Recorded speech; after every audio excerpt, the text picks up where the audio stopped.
Hello everyone, how you going? And welcome back to Nevertellmetheodds, the place that just you go, what the hell? How is that possible? You know, there's just no way that can be happening. And if some mathematician just wanted to try and do the calculations behind them, they just wouldn't be able to, you know. It would take the rest of their life. Because the odds of some of these things happening are just so small. And the fact that they're even caught on camera is just exponentially higher. But anyway, let's jump straight into it. Oh, now we can start off with this one, but I'm fairly sure we have seen them all before, so we'll just do a little bit of quick, but it is how could he miss it? Here we go, you know, he takes a penalty, it just bounces back. You're like, oh no, how did he do that? The goalkeeper's celebrating, and then the ball just spins and spins and spins all the way in, you know. It's like the three little piggies went to market. It's like, not this one, and went wee, all the way home. I mean, I guess technically, I don't know how many tries it would take, but you could try and recreate this. You just have to get the right kind of spin on the ball. You have to hit the crossbar in the first place, but with enough attempts, I'm sure you could recreate this in the end. You know, I sure said it last time, but imagine being the goalkeeper and imagine feeling your ego just inflate like that, you know. You've gone, yes, we've won it, you know. I can only imagine this is kind of grand final, or maybe not grand final, but end of the game penalties, and you just run out of your goal celebrating that you've won, and then all of a sudden you just lose it basically for your team, you know. The goalkeeper virtually has one job, and he wasn't even in the goal to do his job. And I just love the crowd in the background. Everyone just screams going, oh no, you know. Some of them are going, oh no, some of them are going, oh yeah, and then everyone's like, oh, and then once the ball actually goes in, I feel as though everyone celebrates, you know, regardless of what team they were supporting. Just everyone's going, oh my goodness, what did I just witness? But so no, you'd definitely be a little bit upset as a goalkeeper about yourself, you know. That would have been so easy to stop you if you're actually there. And as the guy that actually just tried to score the goal, you at first you just be going, oh my goodness, I just lost it for my team, and then suddenly just something is looking down on you, and they go, here we go, just have a little spin on the ball, just kind of push it in, it'll be fine. So hey, you know, I guess in the wild it's never telling the odds, but I guess it is repeatable. What a catch! Here we go. What have we got? Oh, I don't know what this game is, but it kind of looks like World of Warships kind of vibes. I don't know. Obviously these people aren't in a battleship or anything, but oh my goodness, no way he caught him. I want to see that again. I mean, I guess he did go after him kind of to do that exact thing, I imagine, but still, for everything to line up to be able to execute something like that is pretty insane. Right at the last second, just scoops him up, and the fact that he stays on for a very long time, by the sound it kind of sounds as though he slows down, and then suddenly the guy falls off the front, or does he fall off the back? Yeah, he falls off the front, so I wonder how long he could have actually held him there if he wanted to. You know, imagine you just doing barrel rolls and the whole time this guy's just kind of hanging out in your wing. Can't imagine that it makes for the best aerodynamics on your wing, so to say, and there's certainly going to be a little bit of unbalance between the two, but still, if you was kind of your mate, you could just kind of carry them around and say like, look, I will not leave you behind, I will take wherever we're going. Like I said, I don't know exactly what the game is, but I wonder if the guy that he shot down actually got kind of like a kill cam, or actually kind of a little spectator mode after the fact, and so I wonder if they actually saw what happened to their body, or maybe they just kind of immediately get put into another screen. Because if I was that guy that got shot down and I saw that, I'd be going, what the hell is going on? You know, you just shot me down, but now you want to carry me to victory? What is going on? I'm not trying to switch sides or anything here, you know, I've got my team, but really, if that's the kind of teammates you've got, you know, they've obviously got your back no matter who you are. And also just the fact that he didn't crash into the ocean, you know, it would have been a shame, if we take it back for a sec, that if he did all that hard work, he shot him down, then he just went for something kind of cool, a little bit kind of trick shotty, and then he just went, oh no, and just crashed straight into the ocean, you know. That would be a complete kind of disaster in terms of the whole thing of what you're trying to do. And I mean, I guess the only other way that this could be one up is that guy kind of respawned, or I don't know if you can, but if that guy respawned and then managed to shoot you down and then went, you know what, I'm going to do you the exact same service, I'm going to carry your body all the way back to land. But that would certainly be the next level to this Nevertellmetheodds, but I don't know if we're ever going to see that, considering, you know, it'd have to be some pretty kind of good teamwork. I mean, I guess it could be faked between friends, but still, just the fact that this guy just managed to catch him, look at that. It's honestly just incredible work, and I don't know if I just want to stay in the lobby to just witness what I've just witnessed, or perhaps I just want to leave because I go, oh, I'm not dealing with this guy. If that is the kind of control he has over his plane, I'm not sticking around for that. Person finds an old videotape of the family's vacation. They digitize it and post it to TikTok. A few days later, the subjects from the video replies with this. Oh my goodness, here we go. I have no idea. Oh, wait, no, I'm talking over it. I can't hear it. I found this VHS of a family vacation while Okay, yeah, okay. Oh, wow, the fact that they even have a camera to be able to play a VHS is pretty cool. Is that him?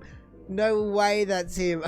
Is he recreating it now? No, that is no way it's the same overalls. Well, yes, that's me. Wow, that just really shows you the extent of TikTok. The fact that this guy was even exposed to this original TikTok in the first place. I mean, maybe it went viral so almost every single person on the platform saw it, but still, just the fact that he was able to just be reconnected with that kind of VHS tape is just incredible. I reckon it definitely is the most Nevertellmetheodds one we've seen so far. I feel as though it almost beats some of the other posts that we've previously seen on Nevertellmetheodds. Like, it is just pretty much incredible, and then just kind of of the recreation of the fact, it's just insane. Like the fact that they were able to get that back. Here we go. I want to see some of these photos. Yes, that's me. He's providing all these photos to just show that, yes, that's actually him, you know. I didn't actually take a notice of this before. The fact, there we go. I wouldn't want to see that again. He's got all these kids just climbing over him, just like the monkeys. There we go. Oh, wait. What does it say? That's in Kenya, 1998. I was 23. Wow. There we go. I wonder how old he is now. But wait, I guess, well, 1998, he was 23. Actually, no, sorry, 1989, he was 23. He should be, what, 55 now? To be able to find a video like this after that kind of extended time, that is crazy. And here we go. I just want to see this end shot again. Here we go. So that was him in the front, I imagine, in loving memory of KRM 41 to 2015. There we go. So that's him. And then he shows that photo with those massive, look at that beard. So wow, like I said, I just can't get over the fact that this guy was able to be reconnected with this video from each one. Like I said, it was 32 years ago and suddenly this tape just re-emerges out of nowhere. That is pretty incredible. Even just the fact that you were suddenly reconnected with a time capsule of yourself from 32 years ago back to when you were 23 and when you were in Kenya and all these incredible places, you know. But obviously you'd have these memories, but even, you know, like that, just to see yourself next to a Galapagos tortoise and then, you know, just having squirrels just bounce all over you, or actually no, they look like possums more so, like gliding possums. It would honestly just be an incredible kind of reconnection of memory, and that is probably the best thing about this entire thing, you know. Like, yes, it's Nevertellmetheodds that he was able to be reconnected, but just the kind of meaning of what it actually is, that is just crazy. And then even just everything about the reply to this, you know, from him just kissing his wife when he was kissing a camel and whatnot, and then the kids and the monkeys, it's just, oh, it's just done so well. So yeah, you know, even though social media on a whole, I guess especially TikTok in general, just often gets a very, very bad rap, you can just show you how powerful social media can be, you know. It just has the power to just bring these people back together, whether that is even just with themselves in this circumstance, or just with, you know, family members and whatnot. And regardless of all the negative things it has, you know, it can just be used for such a positive thing like this was. You know, obviously this guy walking up to the frame, it's not his first reaction, and I would have loved to have seen his first reaction when he first discovered what is going on here. And so, hey, I guess you just really got to give props to the person that actually just kind of did this for, you know, whoever might be out there. They bought it for maybe, I don't know, $1 or 50 cents. I can't imagine they're too expensive. But then they went through the effort of actually going home, they put in the camera, they went through and they digitized it and all that. And then they just managed to recreate this incredible vacation for these guys. But still, you know, he basically has that memory doubled over for the rest of his life. And that's just, you know, priceless. Wow. I've seen some of these things before, but I don't know. Oh no! God, that poor jellyfish is just getting stung up in the spiral. I didn't realize that it was actually spinning inside there. That is crazy. That thing would have no idea what is going on. Is it ever going to be able to ride itself? It's just perpetually in motion now. My goodness. It actually took someone else kind of creating a different water current for it to be able to kind of unspin. That was ridiculous. But God, like I was saying, I've seen some of these kind of smoke rings. I don't know what to call it, but I've never seen one that big and that kind of violent. I didn't even know that there was actually spinning in there. I mean, I guess this is probably one of the ones that actually can by spinning something in comparison to it's not like a smoke ring that has actually just been blown out, so it's just kind of a column of air. And so I wish we got to saw how they actually created that, because it almost sounds like there's like fire in the background. I have no idea what that sound is. But that poor jellyfish just goes for the ride of its life, you know. Now that I think about it, I have the exact same video of being underwater and just hearing all those sounds of all the little fish and all the little creatures just kind of sucking and gnawing all over the seabed. It is honestly incredible how loud it is when you're actually under there. So there's obviously just an entire kind of coral reef underneath this diver, but my goodness, like I said, that jellyfish just had no idea what was happening to it. Then I guess it would just go, oh, well, I guess I'm just going to keep going on my way. That was a bit weird. I haven't encountered something like that before. And actually, does it get sucked into it? Yeah, it does. Look at that. Just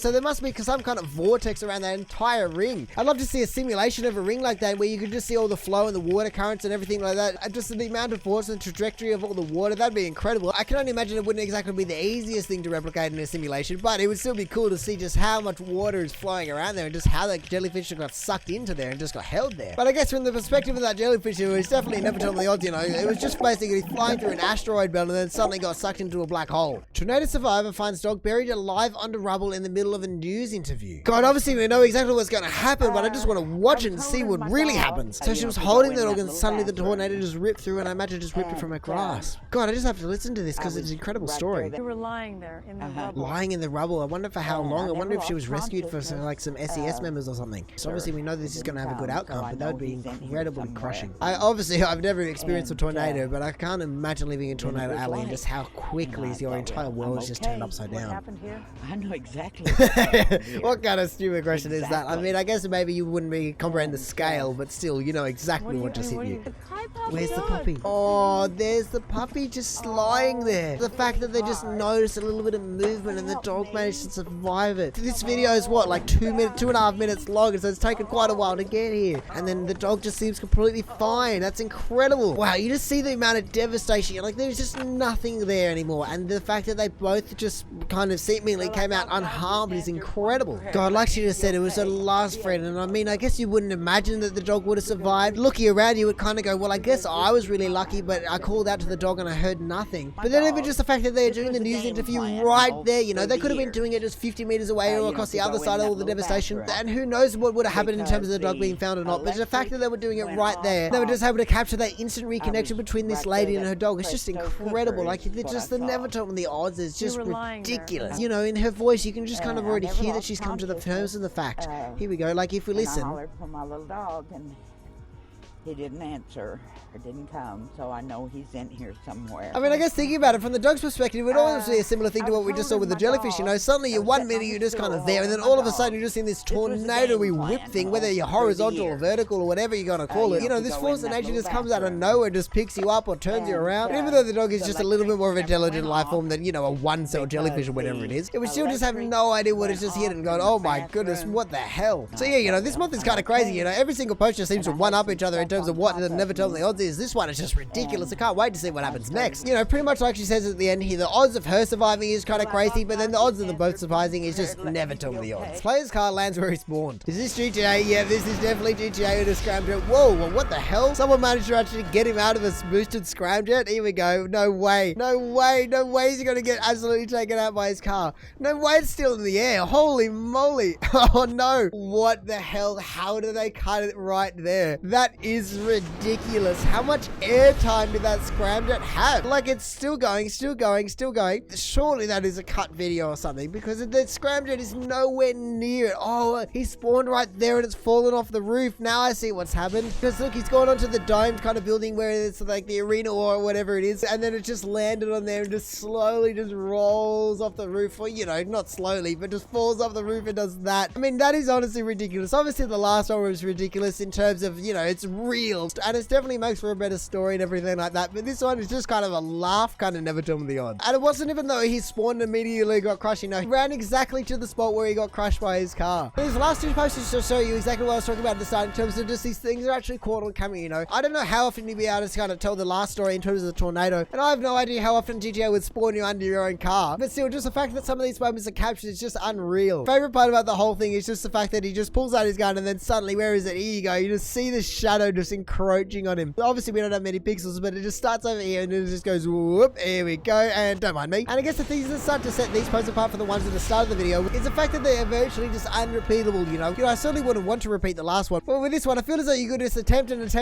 all day, all night, and you would just never be able to recreate it, you know. So yeah, I can only imagine that you tell all your friends and you could just share this all over the internet, because I know if that happened to me, I just wouldn't even be mad, you know. It would just be so ridiculous that you just have to laugh at your odds. And hey, I guess I made for the perfect person, Nevertellmetheodds, so you know, 2 deaths is probably worth it. How close this race is with the circumstances included. Oh my goodness, this is the video that we saw the other day, so we won't spend too much time on it. I mean, I guess it does kind of fit on Nevertellmetheodds, but my goodness, there we go. You know, Uno Wildcards finished the race just in time. But yeah, you know, I've actually covered everything the other day. He rides the wall, he just flips around. Everything about it is just ridiculous. I can only imagine it's actually an online race in terms of, you know, we've got Tidal Lobster or something, and then Uno Wildcards. You know, you're not racing bots. This is for serious business. And the fact that he managed to pull off a stunt like that and then just kind of still managed to finish the race, I guess it is Nevertellmetheodds. However, I feel as though this one shouldn't rank as high as I should, because I feel as though you could recreate this if you really wanted to, you know. Not that you'd want to recreate this in the middle of a race in terms of you might lose a race most of the time, but the fact that if you hit that wall-to-wall ride at the exact right time, I feel as though you could kind of get a very similar result. So yeah, you know, even though I don't feel as though it should be as high as it is in terms of Nevertellmetheodds kind of ranking, it definitely belongs in here, and you'd certainly be feeling very lucky in terms of what the race god just gifted you, you know. Like I said before, you certainly could have just kind of gone end over end and just completely wrecked your car and not finished the race, or, you know, been beaten by the guy in orange. But in the end, they went, oh no, I guess you were in first, and I guess we will just give you this win, just this once. Catching your own bouquet. Guys, obviously we know what's going to happen. I'm just curious to see how this, oh my goodness, no way. I have no idea what that actually called, but some kind of chandelier or some kind of ribbon hanging from the ceiling. Look at that, you'd feel so stitched up as all the other women just waiting to catch you. You're like, nope, not for you. You and none of you are getting married. I'm going to get married a second time. Actually, I guess that's not really a good thing to have happen, is it? But it's a decent throw, and I just love to know what it actually just gets caught on. And then really, the fact that it didn't just kind of fall in front of her or just go whipping over her head or get stuck up there, that actually fell right back to her. It's just incredible. You know, like really, compared to the cars post that we just saw, even though it is cool, I just felt as though this one, like I said, is just unrepeatable. No way you are ever doing that again. But I just wish we got to see all the reactions of all of those women over there. It's the realization of what just happened just sets in, you know. You can see everyone in the background going, oh yes, they're all just sitting there and waiting quite calmly, and then all of a sudden, like this guy, you can see everyone just clapping and cheering. They have no idea how to react besides being in awe, basically. And I mean, I guess I wouldn't know how to react either. I feel as though some kind of magic trick has just been played on me. Somehow she just managed to kind of loop it around. She just pulled out another one out of nowhere. But then you've just seen exactly what just happened with your own eyes, and whether you believe them or not, who knows? So yeah, you know, even though the entire rest of the day is very, very significant, I bet you would never, ever, ever live down the fact that that actually happened at your wedding. You know, you'd have stories to tell, everyone would have their own perspective on the thing, and everyone there would just be going, what the hell did we just witness? That is the best thing we've ever seen, you know? It would really just make for a great conclusion to the entire wedding, and everyone would just be going, oh my goodness, what did I just witness? And so now finally for the top of the month for Never Tell Me the Odds, we have What a Cute Couple. Happy 4-year anniversary to when I flew to Edinburgh to surprise Finley, and he flew to Paris to surprise me, and this is why we don't do surprises anymore.